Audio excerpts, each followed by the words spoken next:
Have you ever heard a voice on the radio that wasn't supposed to be there? Let me know in the comments, and if this story creeps you out, hit that like button so others can find it too. You're listening to KZLZ 104.3 FM, broadcasting from the heart of Cibola, New Mexico. Or maybe you're not. Maybe you're hearing this through some other frequency, somewhere far from here, a place I've never been but where somehow I've already spoken.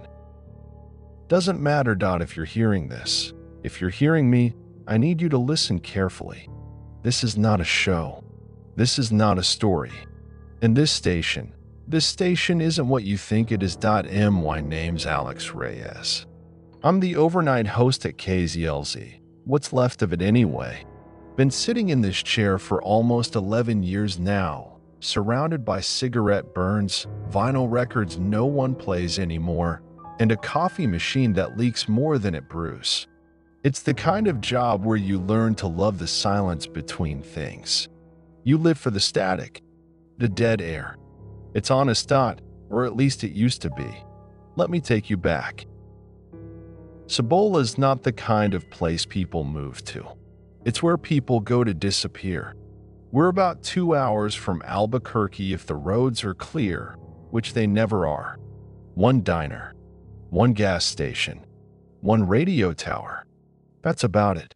Sometimes I think the only reason this town still exists is because someone forgot to cross it off the map.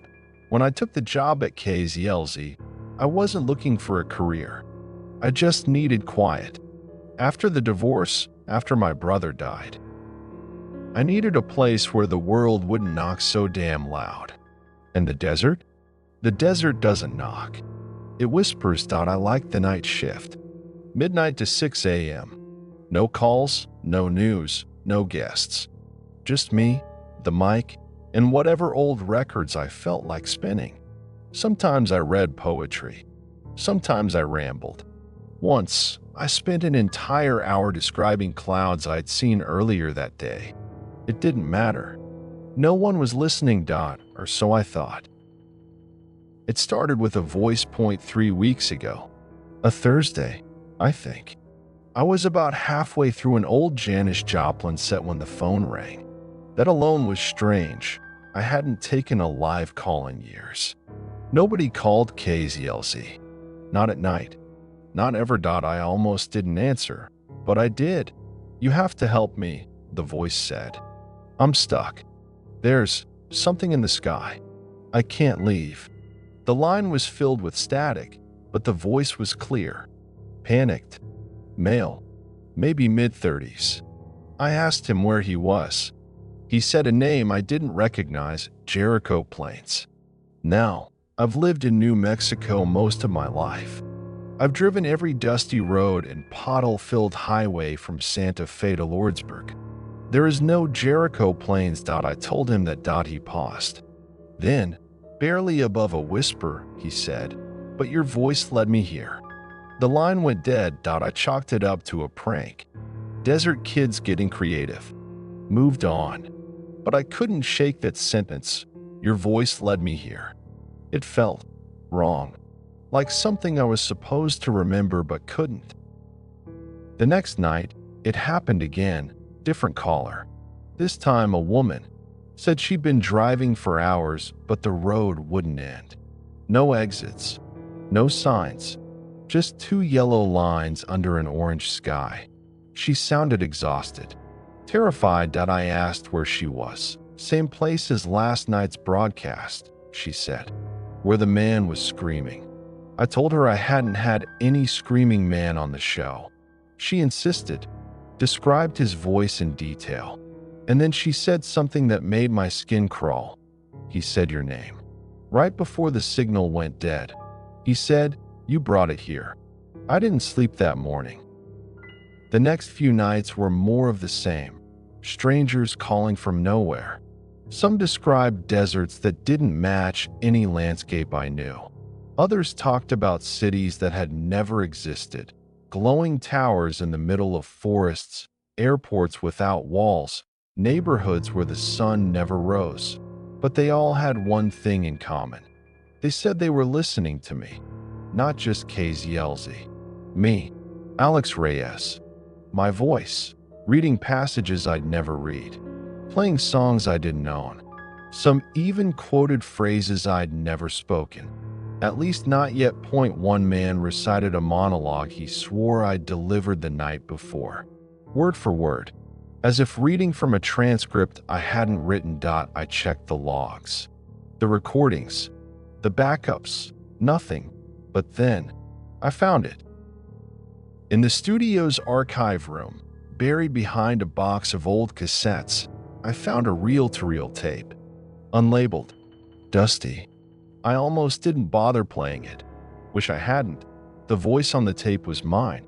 My cadence, my tone, even the slight rasp I get when I haven't drunk enough water. But the words were wrong. They were off. Like I was reading from a script someone else had written in a language that only sounded like English. There was no music, no intro, just my voice. You are not where you think you are. You have crossed over without moving. The air is not yours. The silence listens back. Then a pause, then screaming. My screaming. I turned it off. I tried to bring it up with my station manager the next day, only to remember that I hadn't seen him in over a week. In fact, no one had come by the station lately. The soda machine hadn't been restocked. The mail pile hadn't moved. My last paycheck hadn't even cleared. I tried to call corporate, disconnected. And then, last night, I got a call from myself. I didn't recognize the number, but when I answered, I heard my own voice on the other end. Not a recording, not a mimic. Me, slightly distorted, slower, as if spoken through water. Stop broadcasting, it said, before it finds a way through, before you find a way in. Then silence, then my own laugh, but hollow, empty, like an echo that had forgotten what it was imitating. That's why I'm doing this. If you're hearing this now, it means I've either failed or succeeded in a way I don't yet understand. This may be my last broadcast, or it may be the first of another loop that I don't know anymore. But I do know this. There is something in the signal. It lives in the space between words. It hides in static. It waits inside the dead air. And now that it knows my voice, it can speak without me. I didn't want to come back here. This chair, this mic, this frequency. But something's changed. Something in the airwaves. I think I've become part of it now. Or maybe I always was. I just didn't realize until it started whispering back. I haven't left the station in 2 days? Maybe 3. Hard to tell anymore. The clocks don't match. My phone battery died, and when I tried to plug it in, it sparked and filled the room with the smell of burning plastic. The lights flicker in a rhythm now, some offbeat, invisible code. I think it's Morse, but nothing matches when I write it down. The transmitter's humming louder than it used to, and the signal, it's no longer mine. Last night, just before 2 a.m., the phones lit up. Every line, blinking red like a goddamn Christmas tree. That hasn't happened in over a decade. We don't have enough listeners to fill the board. KZLZ's nighttime audience used to be 6 truckers, a retired physicist, and maybe a few desert weirdos with insomnia and shortwave radios. But this was different. I picked up line 1. The voice on the other end was soft, familiar. You still haven't left. She said that it was her, the woman from the endless road. Her voice was calm this time, like she'd accepted something I hadn't. I asked where she was. I'm here, now. She replied, I'm at the edge, where your voice ends. There was a pause, the kind of silence that feels too perfect, like the sound had been edited out of real time. You don't remember me, do you? She asked. But I remember you. Alex. You used to talk about the moon like it owed you something. She was right. Years ago, in one of my quieter monologues, I said that exact phrase. I never wrote it down, never repeated it. One of those strange, midnight thoughts that vanished into the static. Oh, how the hell did she know it? I asked her who she was. She laughed. Just once. But it echoed, looping for a second too long, like the sound didn't want to leave. You'll know soon. She said, "We all do, eventually." Then the line went dead, but the signal didn't stop. I didn't notice at first, too busy trying to calm my nerves. But the moment I played the next record, something felt off. Like it wasn't really spinning. Like the sound was coming from somewhere else. Then I heard it, under the music. Just barely audible. My voice, but not anything I'd recorded. Not something from earlier that night or even last week. No, this was new. It was me, reading the call I had just taken, word for word. You still haven't left. My voice echoed beneath the music.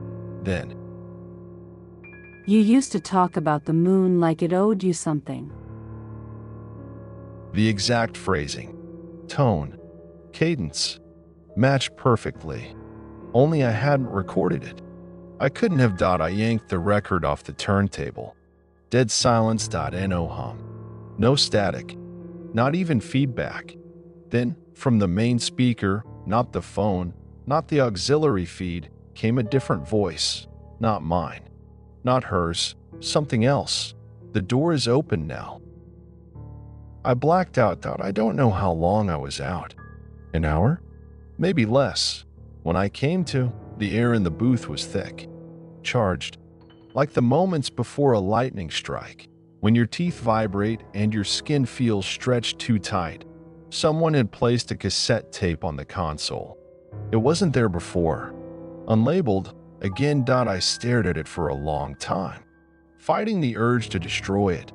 But of course, I played it. This is Alex Reyes. You're listening to KZLZ 104.3 FM. My voice. Calm. Too calm. The desert winds are quiet tonight. But they're listening. They always were. And if you're hearing this, I'm already gone. They say we vanish all at once. But that's not true. Pieces go missing first. A birthday. A name. The weight of your own face. I'm going to die on air. You'll hear it happen. Right here. In 3 days. Then static. Then the timestamp. April 11th. 3:06 a.m. That's 2 days from now. I haven't left the booth since. I tried. I really did. But every time I open the studio door, I'm not met with the hallway. Not anymore. It's something else out there. The first time, I saw an empty street. But not Cibola. The buildings were taller. Wrong. They had no windows, no signs. And the shadows didn't match the light source. They moved on their own. The second time, it was night. A night that stared back. Blacker than black, like the sky had been painted over. I slammed the door shut. Now I don't open it at all. But someone did come in. I was half asleep, head on the desk, half listening to a Miles Davis record that now plays with backwards vocals beneath the trumpet. I heard the station door creak open. Footsteps. Real ones. Boots on tile. Not an illusion. And then, a knock on the studio glass. I turned. And standing there on the other side of the glass was a man. About 40. Dust on his jeans. Hair wild from wind. He smiled. Held up a piece of paper. On it, in red marker, were 3 words. I found you. I ran to the door, flung it open. Nothing. Just static. And the smell of ozone. Later, I found the same piece of paper folded under my coffee mug, the red ink still wet. I've started hearing things even when the mic is off, breathing behind the equipment, shuffling in the vents, whispered phrases that match nothing in English, but still make my spine feel like a metal rod being struck by lightning. But the worst is the laughter.my laugh, but not quite. It's deeper. Like my voice got dragged through a graveyard, and it only happens during dead air, which means something is using the silence. I don't know how many are listening anymore. I used to joke I had a dozen regulars and half of them were ghosts. Now I'm starting to think I wasn't wrong. If you're one of them, one of the listeners, I need you to understand this. The signal isn't safe. Something's riding it, or maybe living in it. Every time I speak, every time I broadcast, it grows louder, stronger. It's not just listening anymore. It's answering. I don't remember pressing record, but the tape's rolling. Maybe I've been talking this whole time. Maybe something else has. The tower started whispering yesterday. Not the station, not the wires or the speakers, the tower itself. The one that squats out in the middle of the brush, 2 miles from here. Its rusted bones rising into a sky that doesn't blink anymore. It's supposed to be dead. I cut the power myself, flipped the breaker, even took out the backup batteries just to be safe. But it still hums. And now it talks, not full sentences. Not at first, just fragments, bleeding through the static whenever I get close. Don't let him speak. It's still learning his shape. Not Alex. Not yet. The last one nearly made me vomit. Not yet. Like it's waiting to finish making me. I didn't go back after that. Time's wrong in here. I used to track the hours by the playlist. Each block was 30 minutes, ads, a classic rock set, my voice in between. But now the music won't stop looping the same track again and again, like it's all the feed knows how to play. House of the Rising Sun. Over and over, except now, halfway through the second verse, the lyrics change. It's still the same gravelly voice, but the words melt like tape warping in the sun. There was a house in Jericho Plains, and it ate the one who spoke. I checked the vinyl. No damage. No edits. I looked up Jericho Plains. It doesn't exist, except now I have a map of it, folded in my back pocket. I swear to God, I don't remember where it came from. It shows a stretch of desert, dotted with red XS. At the center, Tower Zero, where it started. The paper smells like ozone and old blood. Last night, someone knocked .3 knocks. Slow, heavy. When I looked out the soundproof glass, I saw a woman. Same one from before? Maybe. She wore a heavy coat, dust-caked, eyes like blown fuses. She just stood there. Then she reached into her pocket and pressed something against the glass. A photograph of me, standing outside a house I've never seen. But in the picture, I'm smiling, holding a tape recorder. Behind me, on the porch, is something tall, too tall, its arms bent the wrong way. It's blurry, like it wasn't meant to be caught on film. I opened the door. She was gone. The photo? Still there, waiting on the floor. I've stopped sleeping, not because I don't want to, but because when I do, I dream in third person, like I'm watching myself from above, sitting in this chair, staring into the mic, talking, even when the broadcast is off. And worse, the dream Alex turns to look at me. Every time he grins and says, "You're just a copy, too." The old backup radio crackled to life an hour ago. Unplugged. No batteries. It spoke with my voice. But this time, it didn't repeat old memories. It told me something new. On April 11th, at 3:06 a.m., Alex Reyes will die live on air. Then it paused. unless I speak first. Then a low chuckle, not mine, but using my throat. I'm not alone in here. It waits in the silences. I can feel it, like a presence just out of sync with reality, existing between frequencies. Sometimes it shifts the air. Sometimes it turns the pages of my notes without touching them. Sometimes it sits in the second chair. I see the indent. I hear the breath. Once, I tried to record it. Left the mic live while I stepped out, just 5 feet, just beyond the glass. When I played the tape back, I heard 2 voices, mine, and something else, imitating me, mocking me. Welcome back to KZLZ. Tonight, we're learning to forget. Say it with me, listeners. I was never real. The phone rang again. No caller ID. Just a pulse. I let it go to voicemail.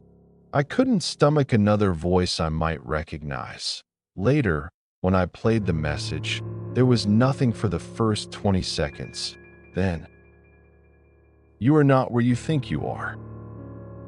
And after that, something terrifying, the sound of my own death, gasping, choking, a sick, wet gurgle, then silence, then, faintly, applause. I found a note taped to the inside of the booth this morning. I didn't put it there. I hadn't left the room. It read, "Tell them the truth. You're not a host. You're a transmission." I stared at it for hours.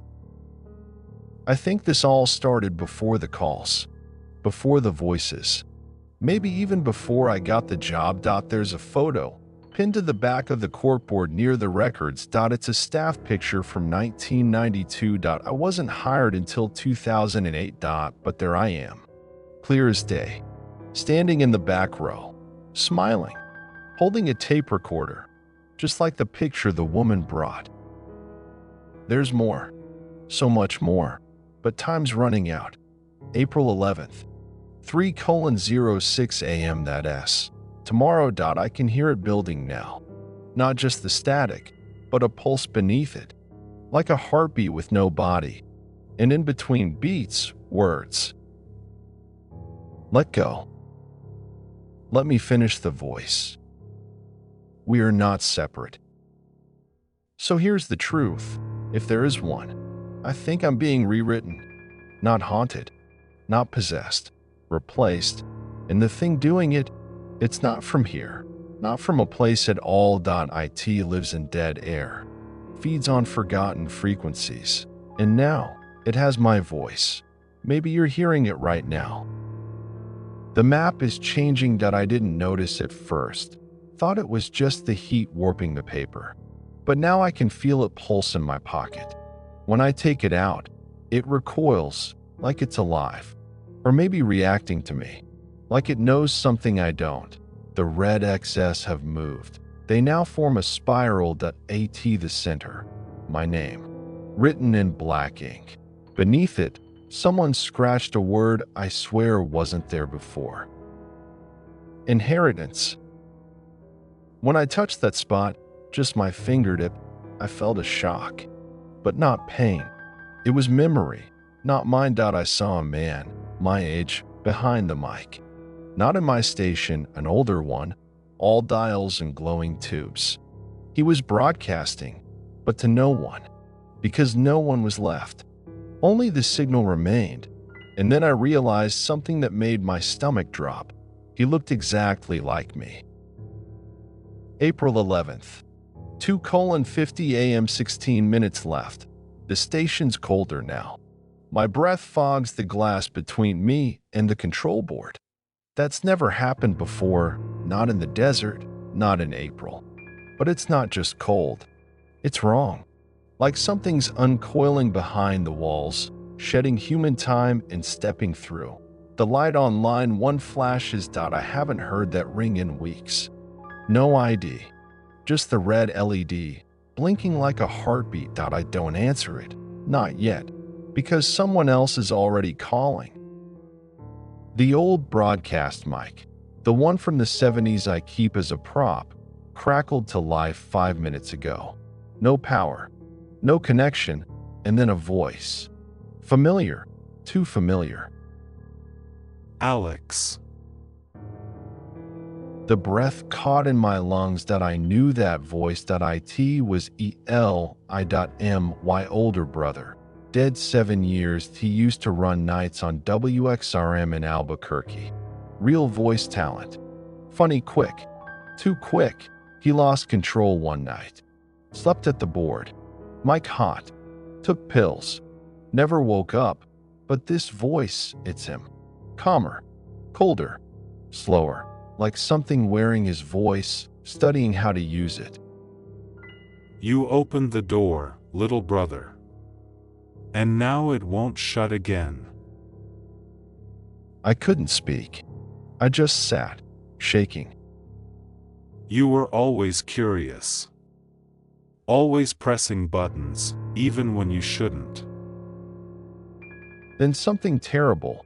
He started laughing, but not Eli's laugh. Too deep, too long, like an echo bouncing around an empty skull. Say it with me, Alex. Say the words. I inherit the frequency. I tore the mic from the wall, but the laughter didn't stop. It came from inside the walls now. Inside the wires. Inside me. 2:58 a.m. The map is burning, not on fire. Just smoldering from within. Black veins of ash curling through the paper, like roots or circuitry or language. I don't know. I don't know that my name has changed on it. No longer Alex Reyes. Now it reads ARX. Like a call sign. Like I've already been transmitted. The phone rings again. I answer. KZLZ, you're on the air. Silence, then a whisper. You were never the host, Alex. You were always the antenna. 3:01 a.m. The radio turns itself on. The boards glow. Every line lights up. I hear voices, hundreds, maybe thousands, all saying the same thing. Tell the story. Finish the voice. Complete the broadcast. I look down at the control board. The record light is red. The timer blinks. 03:05:001 1 minute left. I grab the mic. I speak. If you're hearing this, I'm not sure I'm still me. They say voices live forever on tape. That sound never truly disappears. It just travels further and further away until it circles back. Maybe I've circled back. Maybe you're next. Whatever this signal is, it's alive. It's hungry, and it's growing louder. It doesn't want to haunt us. It wants to replace us. One voice at a time. I was the first. You might be the second. The room goes dead silent. I check the clock. 3:06 a.m. And then he speaks. Thank you, Alex. Broadcast complete. We are now synchronized. A new program begins. Music. House of the Rising Sun. But there's no guitar. Just organs, and a choir singing in reverse. In the background, a voice repeats softly, endlessly. There is a house in Jericho Plains. Recovered by FCC Agent M. Beale, 2025. Original station destroyed by fire of unknown origin. No remains found, however. A signal continues to broadcast from the location at 107.7 FM. Those who tune in report strange symptoms, hearing their own voice narrating things they haven't done, maps appearing in places they never visited, the sensation of being watched from within. Speakers do not tune in. Do not reply. Do not speak the phrase. I inherit the frequency. If you made it to the end, you might have inherited the frequency. Comment, "I heard the signal," if you're still with me. And don't forget to subscribe for more horror like this.